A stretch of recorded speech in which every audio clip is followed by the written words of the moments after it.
What is it that you do? Obviously, very passionate about algae, but what is it that you do with it?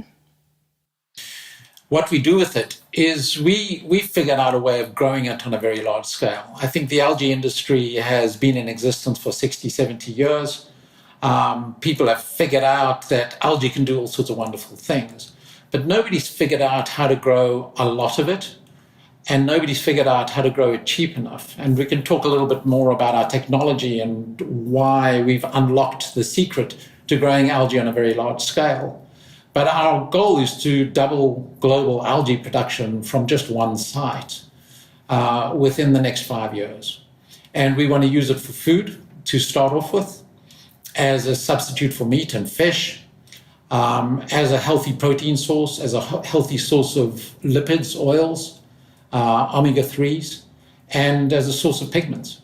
So there's so much we can do with it, but that's our first application. What makes you innovators? Essentially, we follow natural principles, and I'll explain that to you in a second. What other algae companies do is they go and find an algae in a library somewhere, and it's got the ingredients that they're looking for. So let's say they're looking for a high lipid, a high oil, an oily algae. They go and find one in a library in Maine, and the algae might come from Norway or somewhere, and they then take it to a laboratory, put it into a test tube, grow it, and they say, that's great, it's got all of the lipids that we need. They create an artificial environment in the lab to grow it, and then they take that algae out into the desert. Most of them fall over from the sunlight, and they eventually have to engineer an environment in which those algae can survive, which fights off all of the other local algae which are there, and they have to feed it carbon dioxide, pump it in, and they have to feed it nutrients, and they pump those in too, usually into fresh water, strangely enough, not into seawater. And so what they've done is they've scaled up a test tube, and the consequence of that is it's very high cost and highly engineered. What we have done is we have scaled down the ocean. We take a completely natural system where the algae grow exponentially, fantastically twice a year.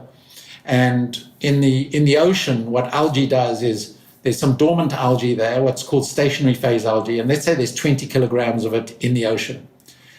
Deep, rich seawater, full of nutrients and very cold, comes and hits those algae in an upwelling event. And as the seawater wells up and hits the surface, the algae are triggered into an exponential growth phase. And that means they start doubling in their growth every single day. And if you double 20 kilograms, within 30 days, you've got 10 million tons of food. And that's the power of algae. You've got this exponentially growing system, which happens in nature. And so what we do is we just scale down what happens in nature. We find local algae. We don't bring in foreign species. We pump in seawater, and we use ambient levels of carbon dioxide and sunlight and put those into big ponds. And so we induce exponential growth in our algae. So we follow completely natural principles. We borrow from nature what it does and get the algae to do what they do in nature. The difference is instead of doing it twice a year, we get that system to work every single day. So we're harvesting algae every day. Some algae systems would harvest once a month. We grow only with natural inputs. Other algae systems pump things in. And so we've developed a very natural process. And the byproducts, as I've said earlier, are oxygen, fresh water, and deacidified ocean, which we pump back into the sea, and we deacidify the surrounding ocean.